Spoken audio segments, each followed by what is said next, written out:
Hey guys, so I'm kind of excited but kind of nervous for today's video because it's going to be a story time and I'm going to stop you right there. I'm not going to turn into those people who make story times every day, or like some people like story times, which I do to an extent. I'm not going to name names, but there's just some people where you just don't know if you can believe them anymore, slash it's kind of really dramatic, or they play you with a title when it wasn't that dramatic. I don't know. This happened a couple months back and I wanted to wait before I talk about it because I was still kind of on edge about it, because nothing ever like this ever happened to me before, because usually my life is pretty boring. So that's also another reason why I probably won't make any other story times. Like, out of my life, I could probably make maybe 4 story time videos I could do, because my life isn't that exciting or violent or scary, I guess, but this one was. And so it's been, let's see, this happened in September. I feel a little bit more comfortable talking about it on the internet since I don't live there anymore, because you guys do know I moved to a new area, a new state, everything. So that's not why we moved or anything. We moved because my dad's job. So anyway, now that everything's out there clear, I can actually start making the story time. It's probably gonna be really jumbled because I haven't planned any of this out, so I'm basically just going off of my memories. And I'm gonna give the backstory. So basically, my dad was out of town because he was already living where we live now, because he had to move here in July, which we've only been here since November, me and my mom. But my dad had to move up here in July for his job, so he came home like on the weekends, like every other weekend or whatever. He didn't really come home too often because he had to work, obviously, and it's a long drive.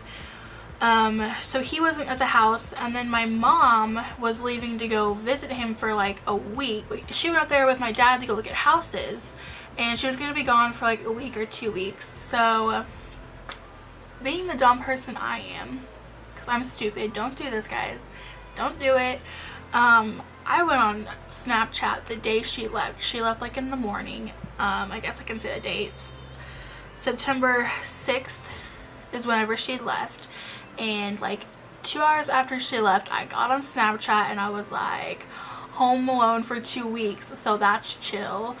I don't think I have that Snapchat anymore, so I posted that. Bad idea. So the rest, that was probably around noon or 1 in the afternoon. So everything after that was okay. It was just me at the house. My brother was with my dad at the time. He was living with my dad.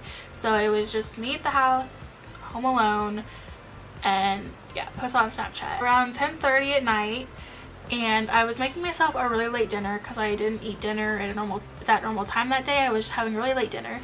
I was in my pajamas, you know, chilling, and I turned on the TV, went and made my late dinner. And after it was all done making, I grabbed it and I walked over to the chair. Right before I pressed play, I heard the doorknob jiggle, and my first instinct was like, okay, you're being so paranoid. But my cat was sitting in the couch over here. I'm gonna try, if I have a picture of my living room, I will insert it here so you guys can see a better image of what I'm talking about. If I don't, I'm gonna try and explain it right now. And you turn right and there's the big square living room. They have like a railway here, like a ledge where my cat always sits. I'm gonna try and find pictures so this doesn't sound so confusing. Anyway, and then there's a couch against that wall, a chair, and a TV in the corner.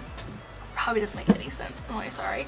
But my cat was on the couch by the ledge, and I saw her perk up, and she just looked up there, and then she hopped up on the ledge, which whenever you get on that long ledge, you can look down at the front door, and she just kept looking at the front door. And then I was like, okay, maybe we both heard something. And then, so I was just sitting there frozen in my chair. I was like, and then I heard it again, and it's a distinct jiggle. It wasn't like the wind, it was a legit, like you could hear it. And then my cat like was freaking out, and she was like looking at it the whole time, and she's just like sitting there staring at the front door. So I'm like, okay, it's not in my head, I'm not just paranoid because I'm home alone or anything, it's happening. And so whenever it happened the second time was when I was like, I'm getting like my heart's beating fast just talking about it. So right whenever she started like paying attention to it, my heart was just ba-dum, ba-dum, ba-dum, ba-dum. So I put my food down, and I had the light on above the staircase by the front door, so if I walked over there, whoever was there would be able to see me, and I was such a wuss. I did not do that. So I slowly stood up in the middle of the living room, frozen, and then it happened again. And this time it was like a little longer, and it was just like jiggle, jiggle, jiggle, and then it kind of sounded like they were trying to open it and jiggle it, and I was freaking out. My heart was pounding, and in that moment I was texting my friend. I was texting Naisha, and I was like, what do I do? And then Naisha's like, okay, go to the kitchen, get a knife. Like, she was directing me through this, and I could barely text because my fingers were like,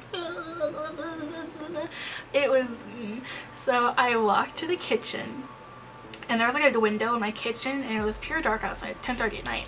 And so of course I was paranoid completely that anybody could see me. I did not want to walk by that door because I just, I'm such a wuss.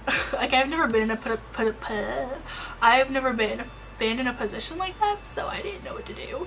So anyway, I went and I got a huge knife.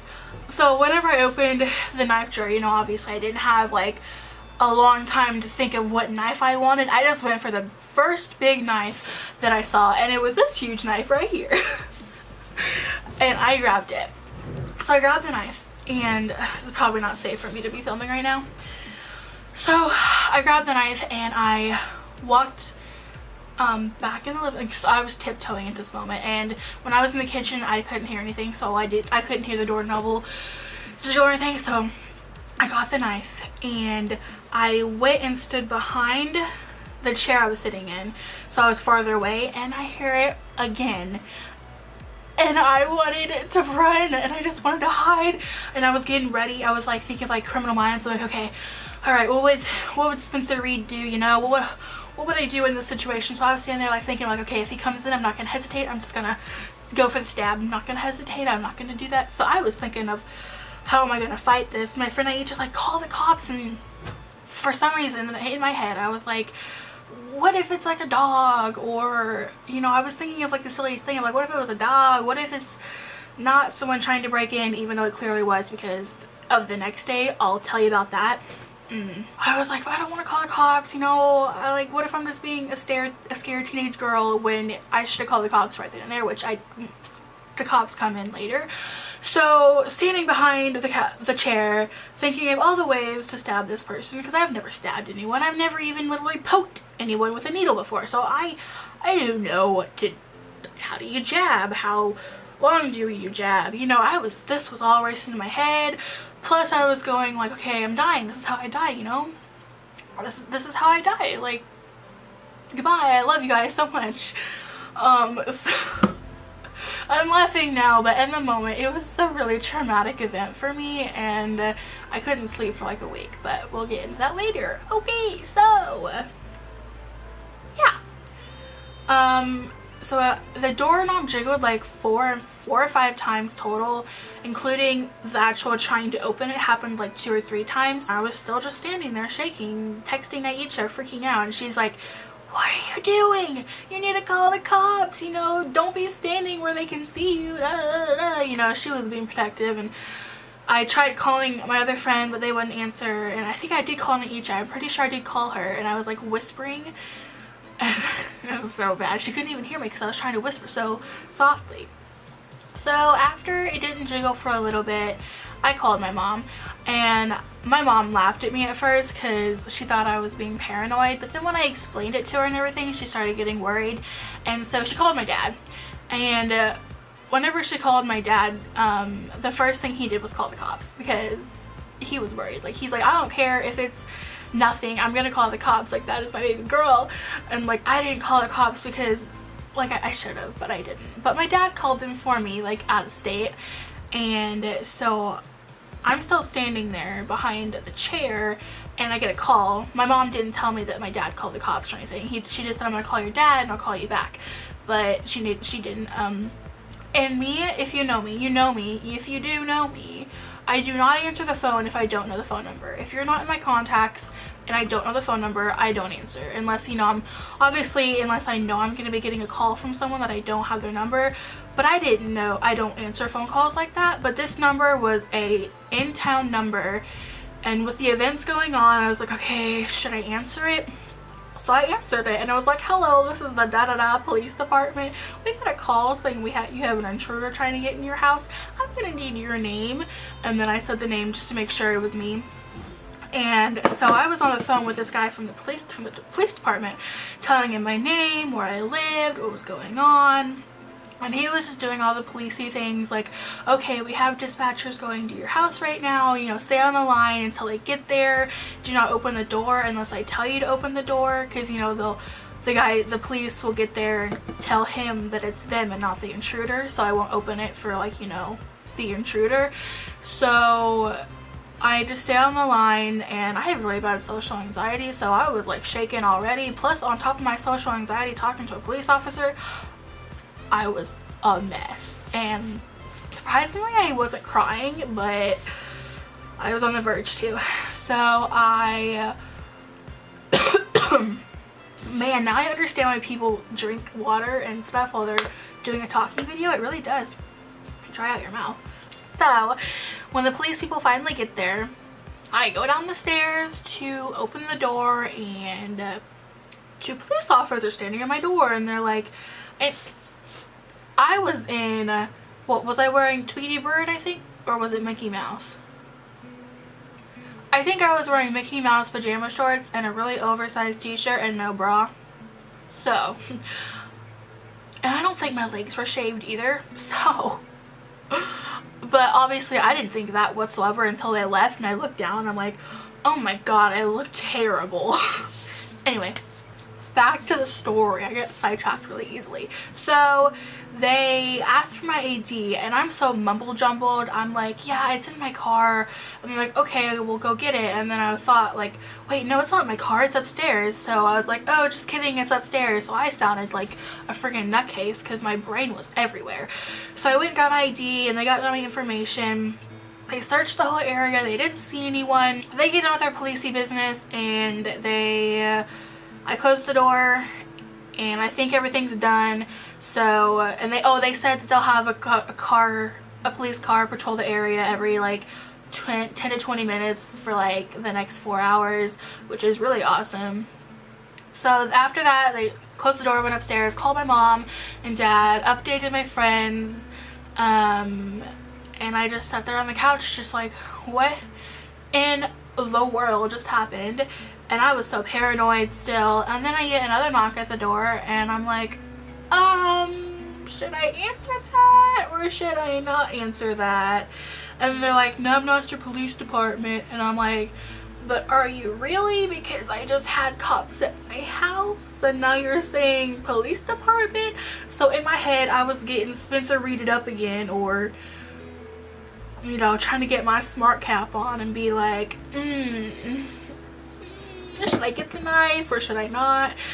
So after like 30 seconds of thinking, I was like, okay, gonna go downstairs, and I opened the door. It was the police department, so I looked out kind of our glassy windowy thing to make sure, and it was. So I opened it, but of course, as paranoid I am, because I watch a lot of Criminal Minds, thank you very much, I was like, what if this is the killer dressed up as the police department? What if the killer killed the policeman, put on the uniform, and now it's gonna kill me? But I still opened the door. So yeah, the police department, and they're like, yeah, we already know 2 officers came by, but we're just following up, you know, give you more information, get more information, you know, here's the number so you can just call if anything happens, and we'll look around as well, you know, we're just 2 other officers on duty, and we're gonna check up on things too. So I was thinking later, and then after they were done, I went back upstairs, And I was thinking, like, either the police department is doing their job and they're doing really good, or since it's such a small town, they're bored, so everybody's just gonna come check up on me, which is perfectly fine. So after that, I call my mom again and tell her everything, and she's like, okay, sleep in my room, because my room didn't lock. She's like, okay, sleep, and then her room has a bathroom as well, so I was like, okay, I'm gonna sleep in my mommy's room because I'm scared as shit. So I went in her room, locked the door, because after that all happened, it's been like 2 hours and everything, so I didn't even eat my food. I put it up and I turned off the TV and I went to my mom's room and I went on Twitter. And I have it right here, 9/6/16, and it says, you guys, I'll have a screenshot right here. Tonight has been hands down so scary. 3 cops came to my house and I'm feeling a little better, but oh my god, cry face, cry face, cry face. Correction, 4 cops came to my house, but anyway, I put 3. And then the next one right after that, it's a picture and it says paranoia everywhere, because that was me. I was paranoid to no ends. I kept thinking someone was juggling my mom's door even though I knew they weren't. And so yeah, I'll have that screenshot here. But yeah, I was so paranoid that night and the rest of the week. I didn't get very much sleep and I had work the next day. So I woke up for work, got ready. I had to be at work at 10:30, so I got out and I'm making my way to my car. So I walk out to my car and I go around to my driver's side, and guess what? Someone freaking egged my car. And I literally just standed there in awe, like, what else could happen, you know? Like, why not egg my car? Because that's never happened to me before. Yeah, literally nothing this crazy has ever happened that night. And then the next day something crazy happens, which some of you are probably like, okay, getting your egged car isn't that crazy, but like, since I just had someone try break into my house the night before and then now they're egging my car, and I'm like, what else is gonna happen? And I had to get to work and I was already not running late, but if I tried to clean off the egg I would be late. So I think I have a picture of my car. So yeah, that was interesting. And it probably was like 3 or 4 eggs, because it was all on my driver's side. The whole window was covered, I couldn't see out of that window, and then a couple streaks went down the windshield. And so I'm on my way to work and I get there, and the whole time I'm basically just not myself. And I worked at a daycare, so usually I was pretty happy, you know, I love kids and I was just always happy to be at work. But that day I was, especially during lunch break, I was just not. I was just sitting there, like, everything, I was numb. I was like, what just happened to me? And then one of my coworkers could tell, so she asked, and then I was explaining to her, because usually I'm like, oh, I'm fine, but this, I was just so what is the word? I was just so, like, of everything, I just let it all out, and I started bawling, because I'm such an emotional person. Like, when I thought about it and had to explain it all, I started crying, and that was the first time I cried about it, so I was like, letting it all out, and she was like, oh my gosh. And I'm not going to say everything we said, because 1, it's personal, 2, this would be a really long story time, which it already is. So basically, you know, she was basically saying, oh my god, you could stay with me for the week, because my mom wasn't going to come back home, and I told her it was okay, she didn't have to come back. But she was originally supposed to be gone for 2 weeks, and she came back a week early, so anyway, so she's like, oh my god, you can stay with me, you know, don't stay at home alone. And my boss was the same way. I loved my job. I loved everyone who worked there, and everybody else was like, I'm so sorry. And then the first coworker who told me, you know, who I first told, I then told her about the egging in my car, and she's like, you need to go wash that off. It could like ruin your paint damage, da da da da. And I was dumb and clueless. I was like, what? Eggs can do that to your car? What? Because I didn't know. So I was stressed about my car. Like, what if the insurance isn't covered if I don't put a police statement in? So she was telling me I probably should call the police again, tell them what's happening. So when I get home after work, it was like 5:30. I called my dad and he's like, yeah, I probably should call the police. So we called the police and they had a guy come down and got my statement about it, took pictures of the car, about everything that happened, who you think done it, why you would have done it, do you have any enemies, what did you do, and just like really detailed things. So I had to like sit there and think about it, and like I feel like I was back in school writing an essay.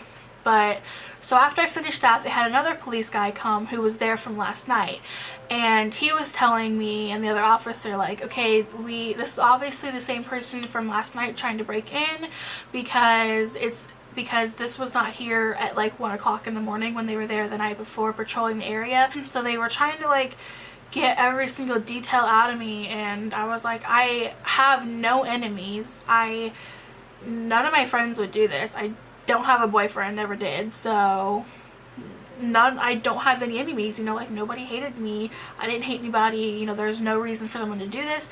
So they were just trying to pull anything out of me, who would have done this, and I literally didn't know. So I was just like thinking of something, and then they wanted to see, and then in the report that I written down, obviously I wanted to be truthful, so I brought up the Snapchat. I didn't want to bring that up at first because, you know,